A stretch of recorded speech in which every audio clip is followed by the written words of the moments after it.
नमस्कार, आप देख रहे हैं एबीसी न्यूज नेटवर्क अतुल्य भारत चेतना और मैं हूं आपके साथ ज्योतिका। आइए रुक करते हैं खबर की ओर। सुभारती ग्रुप के संस्थापक डॉक्टर अतुल कृष्ण से राष्ट्रीय चरित्र निर्माण कार्यशाला पर हुई विशेष चर्चा।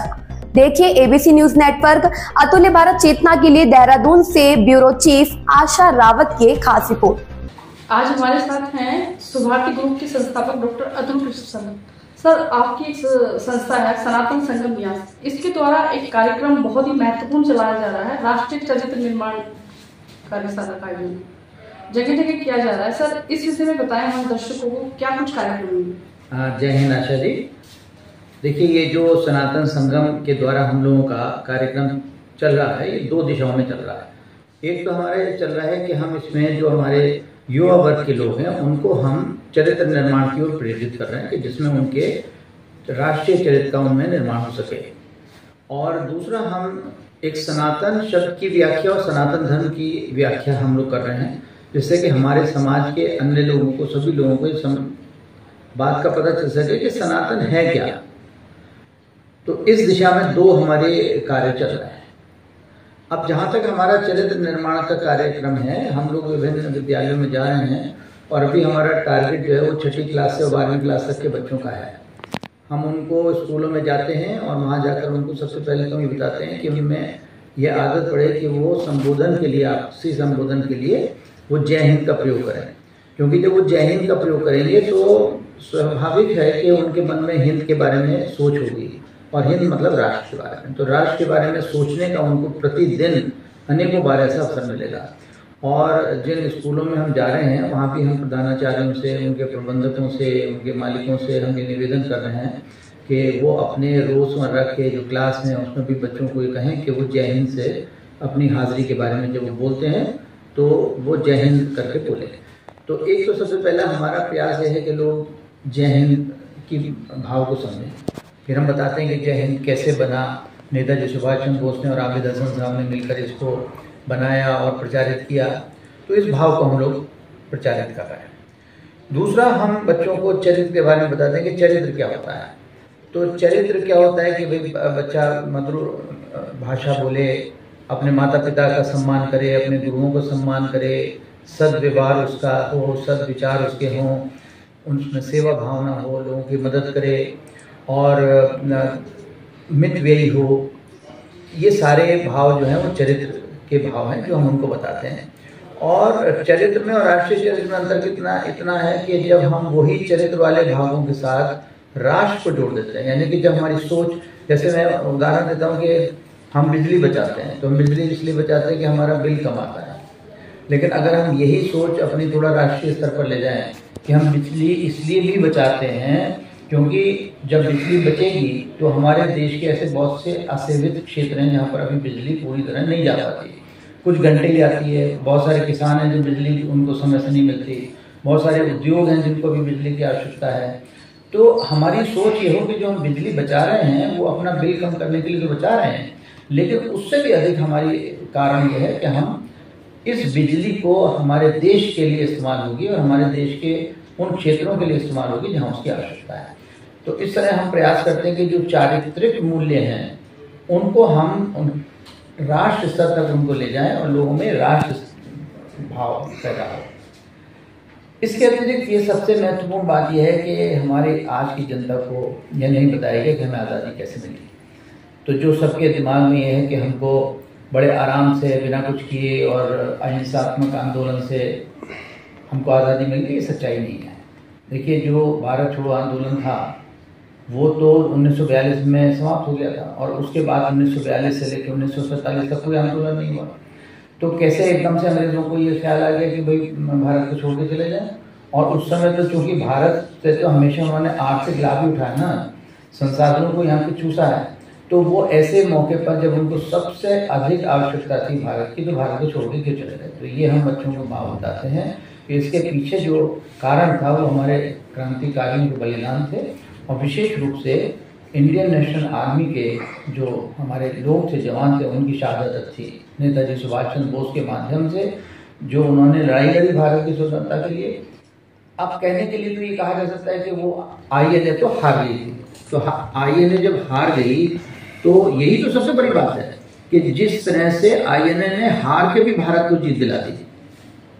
ये हम लोगों को बताते हैं कि जब INA के सिपाहियों को लाल किले में लाकर और उनके खिलाफ ट्रायल किया गया तो उनका नवंबर 1945 से लेकर मई 1946 तक ये उनका ट्रायल चला।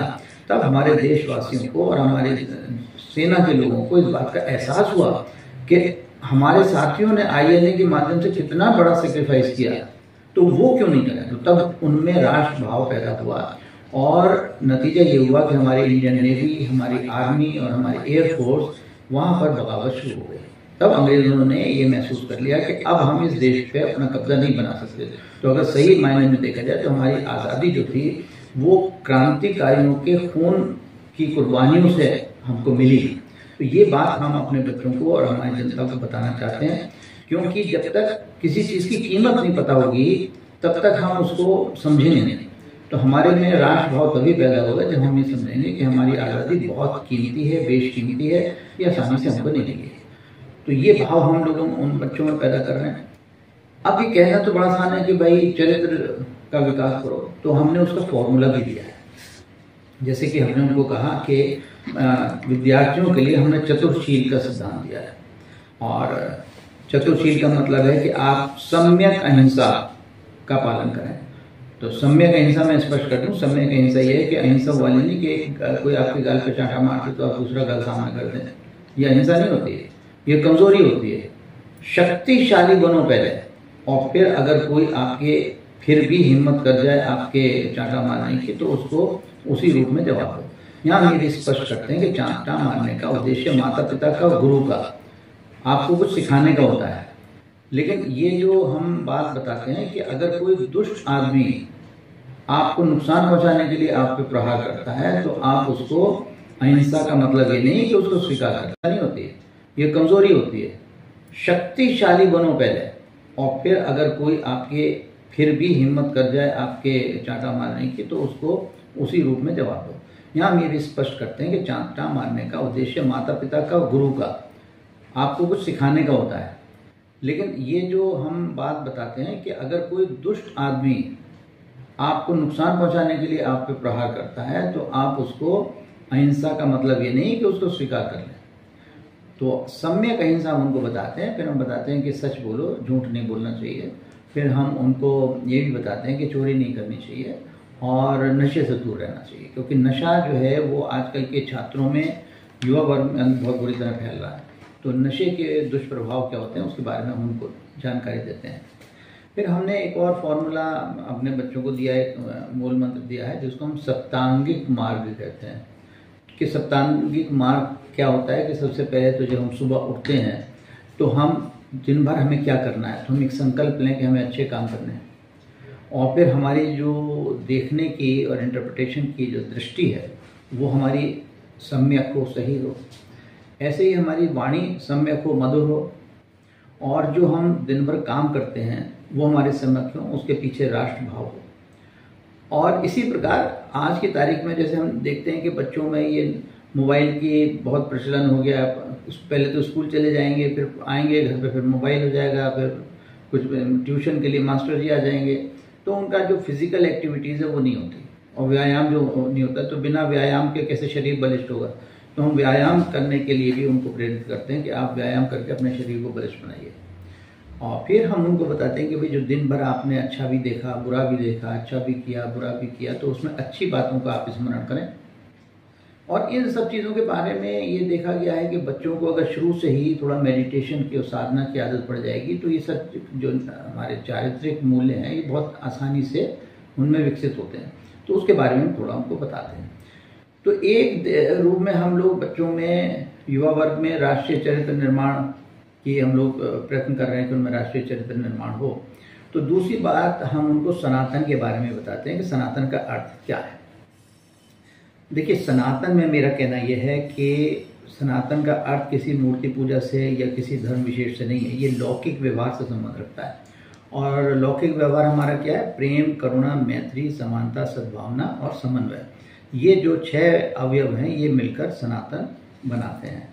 तो जिन मतों में भी ये भाव हैं जैसे कि हम स्पष्ट रूप से कह सकते हैं कि भाई हिंदू, जैन, सिख, बौद्ध, लिंगायती, ये जो सारे जो भारतीय मत हैं, इनमें ये सारे भाव मौजूद हैं।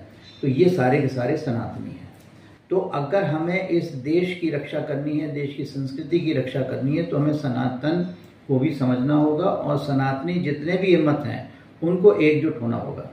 हमारा किसी से विरोध नहीं है, लेकिन हम इस अपने शब्द की व्याख्या करना चाहते हैं और अपने घर को संवारना चाहते हैं। तो ये हमारा सनातन संगम का प्रयास है, जिसमें हम कहते हैं कि सब मिलकर अपने को शक्ति संपन्न बनाओ, अपने सांस्कृतिक मूल्यों को समझो और राष्ट्र प्रथम और सदैव प्रथम ये भाव होना चाहिए कि हर काम के अंदर अगर कहीं हमको ये लगता है कि कोई विरोधाभास हो रहा है, हमारी धार्मिक मान्यता, हमारी मत के मान्यता कुछ और है और राष्ट्रहित कुछ और है, तो पहले राष्ट्रहित है, बाकी सब बातें बाद में। तो इसमें हमने नारा यही हमारा कि राष्ट्र प्रथम सदैव प्रथम। सर बहुत बहुत धन्यवाद, बहुत ही महत्वपूर्ण जानकारी दी। इस खबर में बस इतना ही। बने रहिए ABC न्यूज नेटवर्क अतुल्य भारत चेतना के साथ।